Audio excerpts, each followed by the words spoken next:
저는 오늘 말씀을 1959년 출판된 시집 꽃의 소묘라는 시집에 수록되어 있는 시 한 수를 소개하며 말씀을 나눌까 합니다.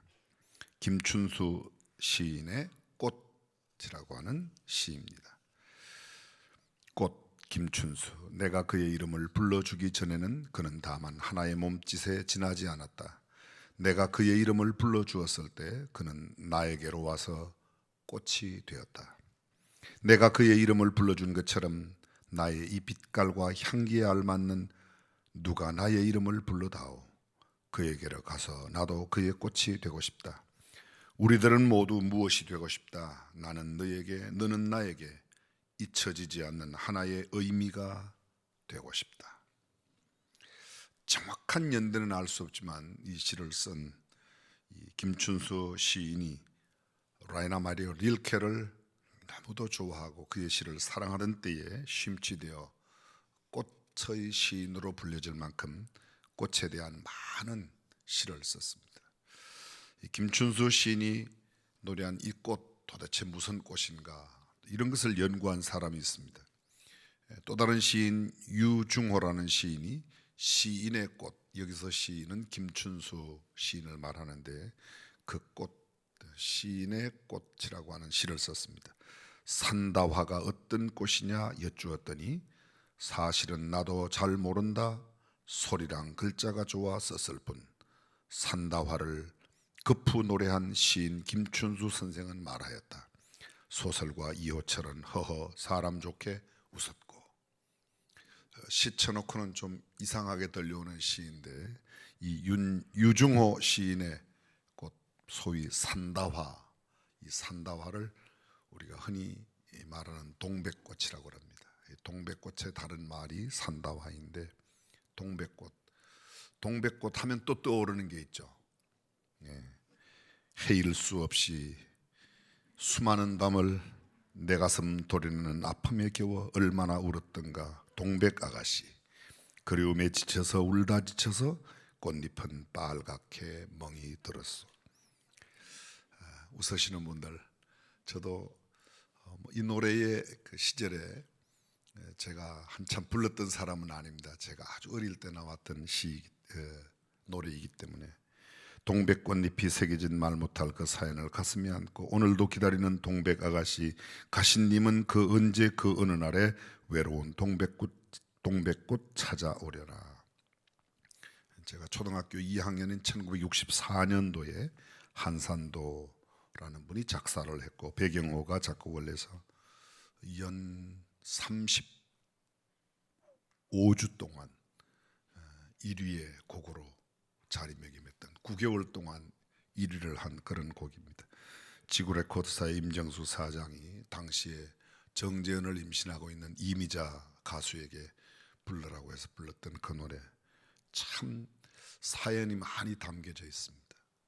이분은 아마 여러분들이 대부분 다 아실 터인데 신성일 엄앵란의 주연 동백 아가씨라는 영화도 1964년도에 만들어졌습니다. 제가 지금 하고 있는 이야기를 왜 목사가 설교 시간에 저런 대중가요 이야기를 하냐, 이게 우리 민족사의 잔잔한 감성과 감정을 잘 아우르는 파월 장병, 소위 월남전 때 대한민국에 많은 병사들이 갔습니다. 비둘기 부대에 마치 부대가 노래처럼 부대가처럼 불려진 노래가 동백 아가씨였다고 합니다. 1979년 후쿠다 일본 수상이 왔을 때 청와대에 초청되었을 때도 이 노래를 불렀다고 하죠. 이게 소위 외색이 짙다고 그래서 일본적인 색깔이 너무 짙다고 그래서 금지곡이 되었었는데 정작 일본 수상이 왔을 때 이 노래를 불렀고 파독 광부들 그리고 간호사들 독일에 파송되어 정말 그 깊은 수킬로미터 되는 지하 갱도에서도 늘 나오면 이 노래가 그들에게 큰 위안이 되어 대한민국 근대화의 경제 발전에 크게 이바지했다. 그 이외에도 얽혀 있는 이야기가 참 많습니다. 2013년 파독 광부 130 한독 수교 130년 될 때, 근로자 파독 50주년 되었을 때도 MBC 특별 기획에서 원로 가수 이미자 씨가 이 노래를 불렀다고 하죠. 근데 이 노래의 소재가 되고 있는 소위 산다와 동백꽃, 그 꽃이 김춘수 시인이 노래한 바로 시를 지은 그 꽃이라고 합니다. 제가 이 시를 조금 각색을 해보았습니다. 주님께서 나의 이름을 불러주기 전에는 나는 다만 하나의 죄인에 지나지 않았다. 주님께서 나의 이름을 불러주었을 때 나는 주님 품으로 안겨 주님의 자녀가 되었고 주님은 나의 사랑이 되었다. 주님께서 나의 이름을 불러주어 주님의 빛깔과 향기 그윽하게 되고 그 향취에 또 다른 이가 주님께 돌아와 주님의 자녀가 되고 주님을 사랑한다면 주님도 그를 즐거워하며 사랑하리라. 우리들 모두 사랑이 되고 싶다. 주님은 내게, 나는 주님께 영원히 잊혀지지 않는 하나의 의미, 하나의 사랑이 되고 싶다. 한낱 늘려있는 들풀 같은 나를 불러주어 일순간의 꽃이요 의미라는 실존적인 하나님과의 깊은 관계, 아니 하나님의 자녀, 하나님을 아버지라고 부를 수 있는 관계로 맺어주신 것은 순전한 하나님의 일방적 부르심이라는 겁니다. 하나님은 우리들 한 사람 한 사람을 창세전에 이미 계획하시고 예정하시고 하나님의 자녀로 불러주신 그 부르심이야말로 얼마나 신묘막측한지 인간의 말로는 다 묘사할 수 없고 인간이 그리는 그림으로도 다 나타낼 수 없습니다. 누가 나를 불러주셨다고요? 하나님께서 그렇습니다. 어떤 존재와 가치로 불러주셨다고요? 온 우주 만물을 지신 그분의 자녀로 우리를 불러주셨다는 겁니다. 너밖에 사랑할 자가 없는 것처럼 사랑하신다고 우리를 불러주셨다는 거죠. 무엇을 하며 어떻게 살라고 불러주셨는지 그 부름에 합당한 삶을 사는 것이야말로 인간의 그 존재 자체로서의 가장 큰 깊은 의미가 아닌가 생각합니다. 세상에 수많은 부름이 있습니다. 제가 말씀을 준비하면서 곰곰이 생각해 보았습니다. 수많은 부름, 사랑하는 사람이 부르는 것과 나를 업신여기며 우습게 대하는 이가 부르는 것은 현격한 대조를 이룹니다. 새로운 정부가 출범할 때 대통령 되신 분이 나를 부르거나 인수위원장 되신 분이 나를 부른다면 나는 틀림없이 무슨 내각의 한 자리 아니면 청와대 내의 수석의 한 자리, 굉장히 중요한 자리를 주시기 위한 그런 부름일 겁니다. 반면에 경찰서나 검찰에서 나를 부른다면, 피의자의 신분으로 나를 부른다면 어쩌면 나는 교도소에 구치소로 끌려갈 그런 몸이 될지도 모릅니다. 부드러운 음성으로 사랑을 담아 부르는 것과 화나고 성난 가운데 부르는 것은 엄격한 차이가 있습니다. 상을 주려고 부르고 칭찬하려고 부르는 것과 벌 주려고 꾸짖고 비난하고 욕하려고 부르는 부름은 격한 차이가 있습니다. 관계를 회복하기 위하여 부르는 부름과 관계를 깨어지기 위해서 화난 상태로 부르는 부름은 전혀 다릅니다. 사랑으로 부르고 겸손으로 부르고 나를 무언가 이해하고 안아주기 위하여 부르는 부름과 교만함으로 부르고 미움으로 부르고 나에게 무언가 해를 가하려고 부르는 부름은 아주 현격한 차이가 있습니다. 상담해주고 이야기해주고 내 이야기를 들어주고 그리고 무언가 나를 안아주기 위해서 내 문제를 해결해 주기 위해서 나를 부르는 부름과 공갈하고 협박하고 나를 무언가 비난하기 위하여 부르는 부름은 다릅니다. 무엇을 주려고, 좋은 것을 주려고 아낌없이 주려고 부르는 부름과 내 것을 빼앗으려고 나를 해하려고 고된 일을 나에게 맡기기 위하여 아주 힘든 것을 나에게 부담 주기 위하여 부르는 부름은 현격한 차이가 있습니다. 오늘 본문 창세기 3장 9절 여호와 하나님이 아담을 부르시며 그에게 이르시되 네가 어디 있느냐. 이건 꾸짖기 위하여 부르는 부름이 아닙니다. 아담이 범죄하기 전 하나님과 아담은 아무런 흉언이 없이 마치 친한 친구처럼 친한 가족처럼 그렇게 지냈습니다. 그런데 범죄한 그 아담이 하나님 앞에 자신을 드러내지 못할 때 하나님은 아담을 찾아오셔서 아담아 네가 어디 있느냐고 물으십니다. 내가 동산에서 하나님의 소리를 듣고 내가 벗었음으로 두려워하여 숨었나이다. 가라사대 누가 너의 벗었음을 내게 고하였느냐. 누가 벗었다고 너한테 뭐라고 그러더냐. 아무런 관계가 나한테 그런 끌끄러미 없이 얼마든지 너하고 나하고는 지낼 수가 있었는데 왜 갑자기 벗은 것을 부끄러워하느냐. 누가 너의 벗었음을 고하였는가? 내가 너들을 먹지 말라 명한 그 나무 실과를 네가 먹었느냐? 이것도 따지기 위함이 아닙니다. 어떻게 해서든지 그를 보듬어주고 안아주고 이해해주고 그를 회복시키기 위하여, 관계를 좋게 만들기 위하여 불렀던 부름입니다. 창세기 17장 8절에 보면 내가 그들의 하나님이 되리라고 아브라함을 부르며 아브라함의 후손들, 너의 후손들을 내가 다 불러주며 나는 그들의 하나님이 되겠다. 여러분, 하나님이란 말의 뜻이 뭐라고 그랬죠? 내가 너의 큰 힘이 되어줄 거야. 내가 너의 백이 되어줄 거야. 내가 너의 뒤를 봐줄 거야. 내가 너를 든든히 지켜줄 거야. 하나님은 우리를 그렇게 부르신 줄로 믿습니다. 아브라함만 그렇게 부른 게 아닙니다. 아담만 그때 그렇게 부른 것이 아닙니다. 오늘 우리를 부르심도 하나님은 우리에게 있는 모든 질고와 아픔과 문제와 모든 어려운 것들을 해결하여 주고 관계를 회복하기 위하여 불러주신 줄로 믿습니다. 죄가 들어오기 전 최초의 사람 아담이 범죄하기 전에는 하나님과 아담 사이에 전혀 문제가 없었습니다. 아니, 문제될 게 없었습니다. 아담도 하나님을 두려움이 없었는데 범죄하자 그렇습니다. 모든 근본의 문제는 죄라는 것이죠. 죄만 없다면, 그리낌만 없다면 얼마든지 담대하고 당당할 수 있습니다. 하나님의 부르심은 회복을 위한 부르심입니다. 하나님의 부르심은 우리에게 귀한 것, 좋은 것을 위한, 그런 것을 주시기 위하여 부름입니다. 하나님의 부르심은 후회함이 없다고 성경은 말합니다. 하나님은 우리를 조건이 있어 부른 것이 아니라 조건 없이, 가지지 않았음에도, 가진 것이 없음에도, 배운 것이 없음에도, 잘나고 멋지고 근사해서 미인이라서 부른 게 아닙니다. 그냥 하나님의 일방적인 은혜로 부르신 줄로 믿습니다.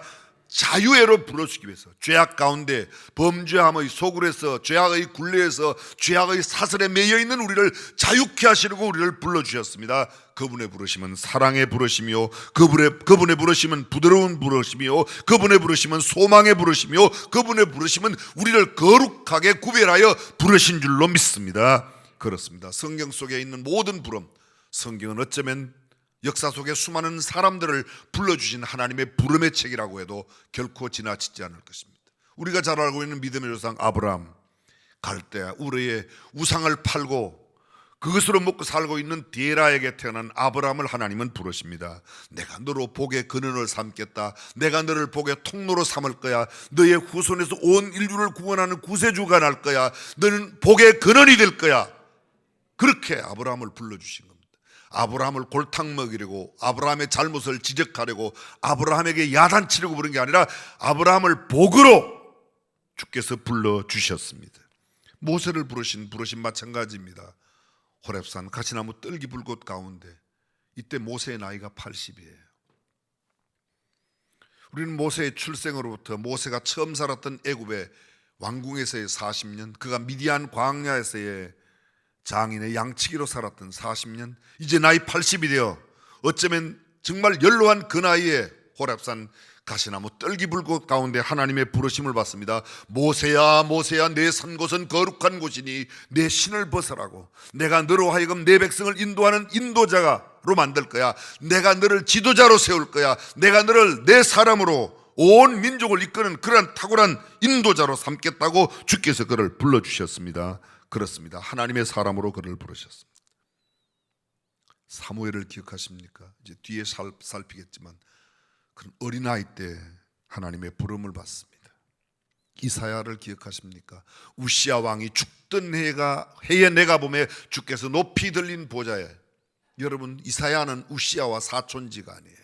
우시야가 왕이에요.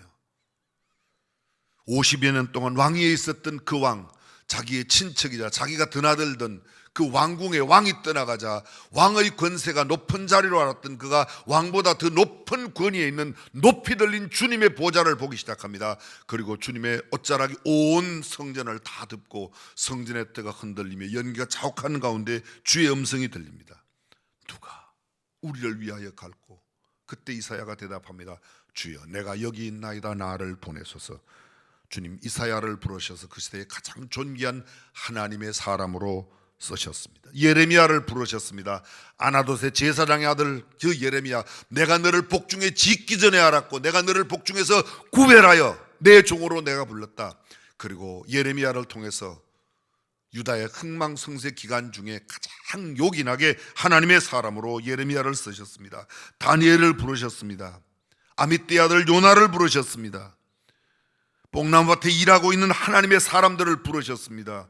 왕궁에서 부르셨습니다. 아니, 예수님은 제자들을 부를 때 당대의 유명한 학자들 다 제외하고 제사장, 서기관, 바리새인들, 학식을 갖추고 지식을 갖추고 사회적인 경험이 많은 그들을 다 제치고 갈릴리 호숫가에 고기 잡다가 그물을 씻고 있는 베드로와 안드레, 야고보와 요한을 부르셨습니다. 밤이 맞도록 기도하신 뒤에 주께서 자기의 원하는 자들을 부르셔서 자기와 함께 있게 하시고 그들에게 복음을 전하는 놀라운 능력을 주시고 귀신을 쫓아내는 권세와 또 힘을 하나님께서 허락해 주셨다고 말합니다. 여러분, 주님의 부르심은 참 생각하면 우리가 도저히 이해할 수 없습니다. 세상에 미련한 것들, 배우지 못한 것들을 택하여 지혜로운 자를 부끄럽게 하시는 놀라운 부름입니다. 아니, 때로는 주님은 우리가 상상할 수 없는 사람들을 불러냅니다. 여러분 기억나십니까? 나사로. 그는 이미 죽은 지가 나흘이 되어 냄새가 나고 있습니다. 근데 나사로의 무덤 앞에 가서 나사로야 나오라. 여러분, 죽은 시체에게 말한다는 게 이게 말이 될 법한 이야기입니까? 나사로가 벌떡 일어나 나오게 되죠. 젊은 청년이 죽었습니다. 그의 어머니는 과부였습니다. 처절하게 울며 따라가는 그 행역길에 주님은 그들의 행렬을 멈추시고 간에 손을 대시고 청년아, 내가 네게 말하노니 일어나라. 관에서 청년이 일어났습니다. 여러분, 회당장 야이로의 딸을 기억하십니까? 어린 딸이 죽었습니다. 예수님 그들에게 가셔서 이야기하십니다. 그때는 아람어로 달리다굼, 이를 번역하면 뭐예요? 소녀야 일어나라. 소녀를 부르세요. 청년을 부르세요. 나사로를 부르세요. 모두가 죽은 사람이에요. 그런데 그 죽은 시신을 향해서 일어나라, 청년아, 소녀야, 나사로야. 주님이 불렀을 때 그들은 그 죽음의 자리를 뒤쳐 일어난 줄로 믿습니다. 주님의 부르심은 놀라운 기적의 부르심이요, 주님의 부르심은 생명의 부르심이요, 부활의 부르심이요, 주님의 부르심은 축복의 부르심인 줄로 믿습니다. 그렇습니다.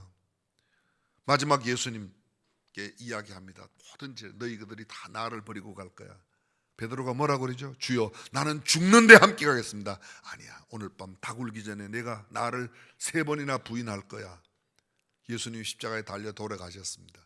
그렇게도 죽는 데까지 함께 가겠다고 하던 베드로가 결국은 다 버리고 갈릴리 바다에 다시금 고기 잡으러 갑니다. 요한복음 21장에 보면 베드로만 간 게 아니라 무려 7명의 제자들이 다 각기 그들의 옛날 직업전선으로 갔습니다.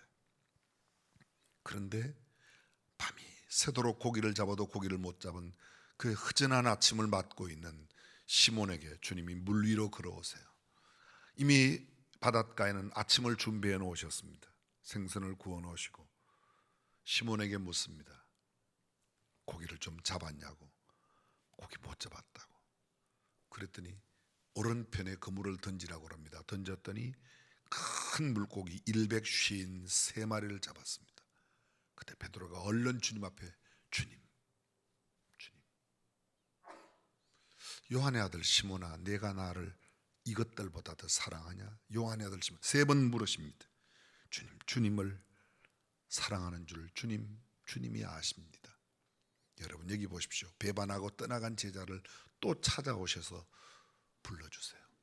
주님은 끊임없이 우리를 부르시는 분이신 줄로 믿습니다.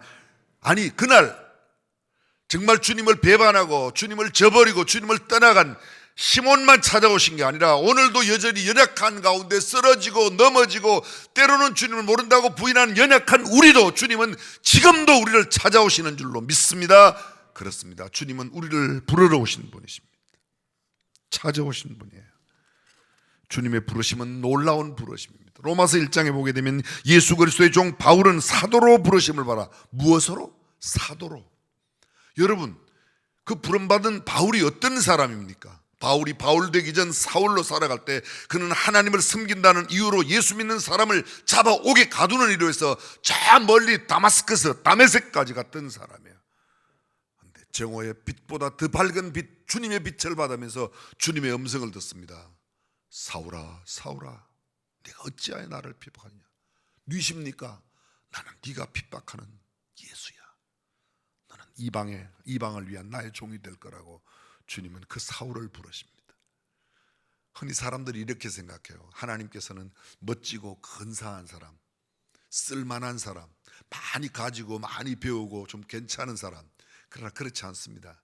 오히려 주님을 십자가에 못 박는 주님을 배반한 어쩌면 죽어있는 시신 같은 그런 사람도 주님은 부르셔서 주의 존귀하신 일에 쓰시는 줄로 믿습니다. 너희도 그들 중에 있어 예수 그리스도의 것으로 부르심을 입은 자니라. 사랑하는 성도, 우리는 예수 그리스도의 것으로 부르심을 받았다고 말합니다. 로마서 8장 28절, 우리가 알거니와 하나님을 사랑하는 자 곧 그 뜻대로 부르심을 입은 자들에게는 모든 것이 합력하여 선을 이루느니라. 할렐루야. 그렇습니다.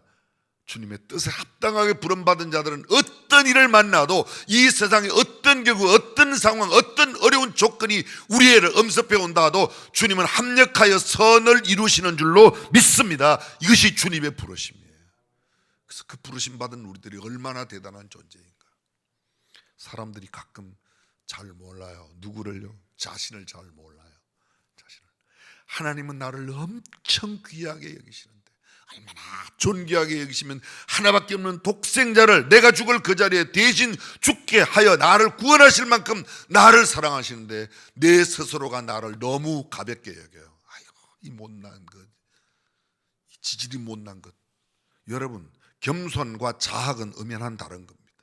자학하지 마십시오. 나는 하나님께서 얼마나 귀하게 여기시는지, 내 주변에 있는 사람들이 나를 어떻게 알아도 나를 우습게 알고, 나를 배우지 못했다고, 갖지 못했다고 내 알기를 우습게 알지만 하나님은 나를 가장 존귀한 자로 여겨 불러주신 줄로 믿습니다. 우리의 부르심, 그렇습니다. 하나님의 뜻을 따라 그리스도 예수의 사도로 부르심을 받은 바울과 및 형제 소스데는 고린도에 있는 하나님의 교회 곧 그리스도 예수 안에서 거룩하여지고 성도라 부르심을 입은, 성도라고, 우리를 뭐로 부르셨다고요?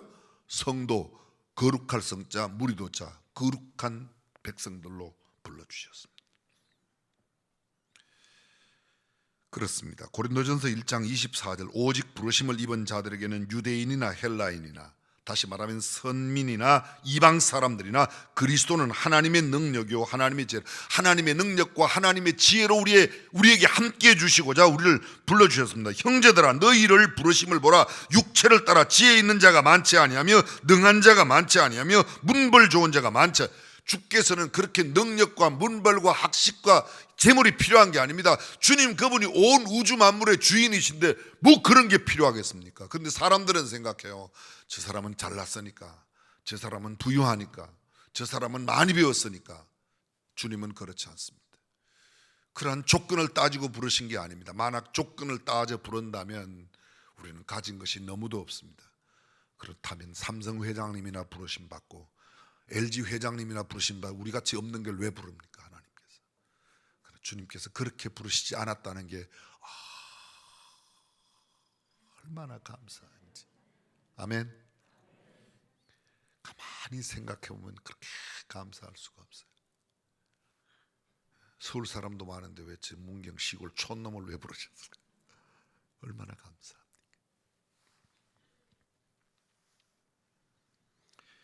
계속해서 고린도 교회 보는 편지 가운데 각 사람이 부르심을 받은 그 부르심 그대로 지내라. 내가 종으로 있을 때에 부르심을 받았느냐 염려하지 말라. 그러나 자유할 수 있거든 차라리 사용하라. 주 안에서 부르심을 받은 자는 종이라도 주께 속한 자유자요 또 이와 같이 자유자로 있을 때에 부르심을 받은 자는 그리스도의 종이니라. 형제들아, 각각 부르심을 받은 그대로 하나님과 함께 거하라. 부르심 받은 그대로. 좀 쉽게 설명해 볼게요. 목사라 부름받은 사람은 목사로, 장로, 권사, 집사, 성도, 교사, 찬양대, 하나님께서 나를 부르신 그 자리에서 부름에 합당한 사역만 감당하면 될 줄로 믿습니다. 나는 왜 저 사람처럼 노래를 못하나? 나는 왜 저 사람처럼 그림을 못 그리나? 나는 왜 저 사람처럼 그렇게 문학적인 자질이 없는가? 아니에요. 하나님께서 내게 주신 은혜, 내게 주신 탤런트, 내게 주신 그 자리에서 충성하면 주님은 우리 모두를 존귀하게 인정하고 존귀하게 상 주실 줄로 믿습니다. 그렇습니다. 형제들아, 너희가 자유를 위하여 부르심을 입었다. 자유를 위하여 부르심을 받았다.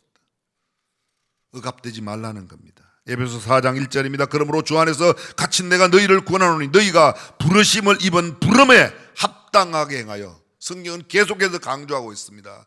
너희를 부르신 그 자리에서 너만큼만 하면 돼. 옆 사람 너무 쳐다보지 말고, 그것 때문에 주눅 들지 말고, 남들보다 좀 더 잘한다고 폼 잡지 말어. 어깨 힘들어가지 말어. 내가 네게 준 그 자리, 내가 너를 부른 그 부름의 자리에서 그것 다 하면 주님은 우리를 동일한 은혜와 평강과 큰 상급으로 허락하여 주실 줄로 믿습니다. 디모데전서 6장 12절, 믿음의 선한 싸움을 싸우라, 영생을 취하라. 이를 위하여 내가 부르심을 입었고 많은 증인 앞에서 선한 증거를 증거했다. 믿음의 선한 싸움을 싸우라, 영생을 취하라. 이를 위하여. 그렇습니다. 내게 주어진 자리에서 주께서 내게 걸어가라고 하신 그 길을 걸어가면 주께서 우리를 반드시 인정하실 겁니다. 히브리서 기자가 말합니다. 그러므로 함께 하늘의 부르심을 입은 거룩한 형제들아.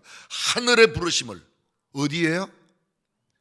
세상의 어떤 고위 기관, 고위 자리, 아니면 세상의 어떤 높은 자리, 무슨 회사의 사장, 회장이 아니라 하늘의 부르심을, 하나님의 부르심을 받은 사람답게 당당하게 살아가고 멋지고 근사하게 살아가는 저와 여러분이 되시기를 주님의 이름으로 축원합니다. 그렇습니다.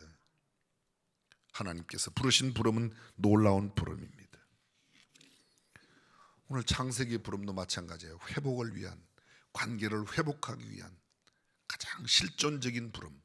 좀 철학적인 표현이지만 우리를 불러 하나님의 자녀로 삼으시고, 그렇죠?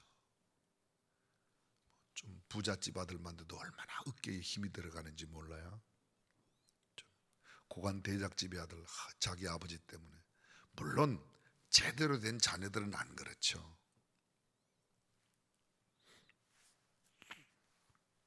하나님께서 모세를 부르세요. 근데 호렙산 가시나무 뜰기 불꽃 가운데서만 부르시는 게 아니라 이스라엘 백성들의 지도력이 된 뒤에도 때로 부르십니다. 시내산 갔을 때에 온 백성들이 시내산 아래 있고 시내산 꼭대기에서 부르십니다. 여호와께서 시내산 곧 그 산 꼭대기에 강림하시고 그리로 모세를 부르시니 모세가 올라가며 그곳에서 모세에게 십계명의 돌비를 주시고 이스라엘 백성들이 들어가 가나안 땅에서 지켜야 할 법도와 규례와 율례를 다 허락해 주십니다.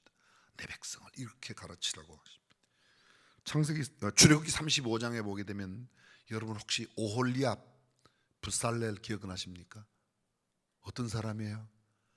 하나님께서 성막의 모형을 모세에게 보여주시고 이 성막 짓는 일, 그건 모세에게 맡기지 않았어요. 너 부살렐과 오홀리압, 하나님의 신에 감동된 부살렐과 오홀리압을 택하라. 내가 그를 지명하여 부르는데 그로 하여금 성막을 짓게 부르십니다. 하나님은 그 부르심의 방면이 정말 다양합니다. 이미 언급하였던 사무엘의 부르심, 사무엘상 3장 4절, 여호와께서 사무엘을 부르시는지라 그가 대답하되 내가 여기 있나이다 하고, 6절 여호와께서 다시 사무엘을 부르시는지라 사무엘이 일어나서 엘리에게로 가서 가로되 당신이 나를 부르시기로 내가 여기 있나이다 대답하되 내 아들아 내가 부르지 아니하였으니 다시 누우라니라. 여호와께서 세 번째 사무엘을 부르시는지라 그가 일어나 엘리에게로 가서 가로되 당신이 나를 부르시기로 내가 여기 있나이다. 엘리가 여호와께서 이 아이를 부르신 줄을 깨닫고 이에 사무엘에게 이르되 가서 누웠다가 그가 너를 부르시거든 네가 말하기를 여호와여 말씀하옵소서 주의 종이 듣겠나이다 하라. 이에 사무엘이 가서 자기 처소에 누우니라. 여호와께서 임하여 서서 전과 같이 사무엘아 사무엘아 부르시는지라. 사무엘이 가로되 말씀하옵소서 주의 종이 듣겠나이다. 여러분 보십시오. 사무엘의 어린아이예요. 나이가 많아 부름받은 게 아닙니다. 가끔 교회의 중요한 일을 의논하면서 저는 가끔 그러거든요. 우리 중고등부 학생 회장도 부르자고 그래요. 때로는 유일한 주일학교 아이들도 부르자고 그래요. 나이 드신 분들은 그래요. 걔들이 와서 뭘 하냐고. 근데 여러분 아십니까? 영국과 프랑스의 100년 전쟁을 종식한 것은 어떤 힘센 장군, 나이든 장군이 아니었습니다. 14살 소녀 잔다크였습니다. 하나님의 일을 보여주는 데는 엘리가 아니었습니다. 어린 사무엘을 부르셨습니다. 나이를 따지지 말고 세미한 하나님의 음성을 듣는 영적으로 신령한 그 사람이 하나님의 일을 하는 사람인 줄로 믿습니다. 하나님의 부름에 응답할 줄 아는 사람, 그는 나이가 어려도 상관없습니다. 육신이 약해도 상관없습니다. 모든 것을 사람들이 보기에 갖추지 않았어도 괜찮습니다. 하나님의 음성을 듣고 하나님의 부르심에 응답할 수 있는 사람, 그들만이 하나님의 위대한 사람인 줄로 믿습니다. 예수님의 제자 그렇지 않습니까? 당대 가장 천업이, 유대의 3대 천업 가운데 하나가 뭐예요? 어부예요. 세리예요. 세리 마태를 부르셨습니다. 레위. 어부인 베드로, 안드레, 야고보, 요한을 부르셨습니다. 예수님 자신이 그때 당대 천업이었던 목수의 아들로 태어나셨습니다. 그렇습니다. 세상에 지혜로운 자를 부끄럽게 하시기 위하여 미련한 자를 부르신 그 부르심, 이 짧은 시간에 다 해나갈 수 없는 수많은 부르심, 사랑하는 성도 여러분, 주께서 그들을 부르신 것처럼 오늘 우리를 불러주신 줄로 믿습니다. 내 주변의 사람들은 나를 잘 몰라요. 때로는 나도 나를 잘 몰라서 내가 얼마나 존귀한 존재인지, 하나님이 나를 독생자 예수 그리스도를 지불하고 나를 사실 만큼 나를 귀하게 여기셨는데 내가 스스로를 너무 천대하고 나를 너무 무시하지 않습니까? 내 주변의 사람이 나를 몰라서 그런다고 하더라도 우리말이라도 우리가 얼마나 존귀한 하나님의 부르심에 응답한 사람이고 하나님의 부름받은 사람임을 알아 정말 영적으로 큰 긍지와 자긍심을 갖고 살아가는 저와 여러분들이 될 수 있기를 주님의 이름으로 축원합니다. 그렇습니다. 주님의 부르심 받은 그들이 하나님의 역사를 이루었습니다. 하나님의 거룩한 역사를 이루고, 지금 너무 좌절하여 절망하고 계십니까? 마치 예수님을 저버리고 예수님을 떠나 갈릴리 호수에 다시 고기 잡으러 떠나갔던 시몬처럼 그 베드로처럼 너무 좌절하고 절망하고 계십니까? 오늘 조용히 다시 한번 주께서 부르시는 부르심의 소리를 듣고 거기에 응답하여 하나님께 존귀하게 쓰임받는 우리 중앙가족 다 되시기를 주님의 이름으로 축원합니다. 기도하겠습니다.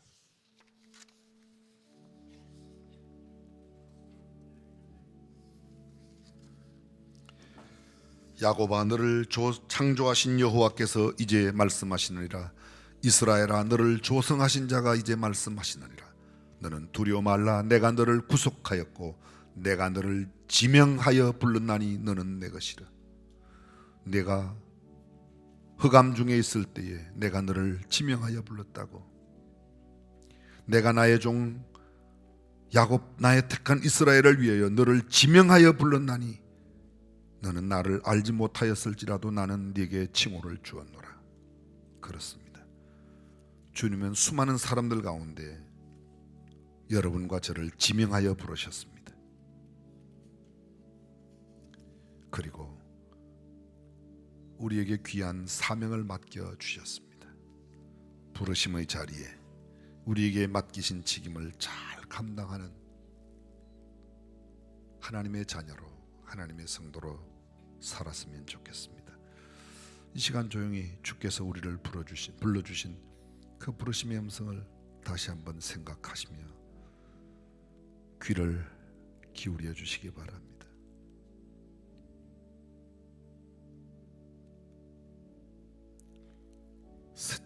세찬 바람 속에서도, 바위가 깨어지는 폭풍우 속에서도 주님의 음성은 잊지 않았습니다.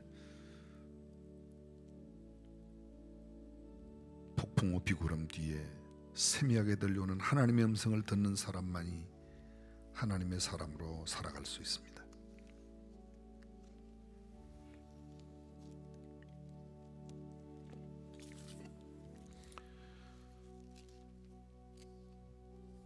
너무 분주하여 세상 소리에 너무 귀를 많이 기울이다가 세상에 보여지는 것 그 너무 많이 바라보다가 어쩌면 주님 바라보는 시선 흐려지고 주의 음성에 귀먼 사람이 되었는지도 모르겠습니다. 전능하신 우리 하나님, 이제 우리의 귀를 다시 한번 주님께 기울이게 하옵시고 우리의 눈을 주님께만 향하도록 다시 한번 우리를 어루만져 주옵소서. 우리 주님 예수님의 이름으로 기도합니다. 아멘.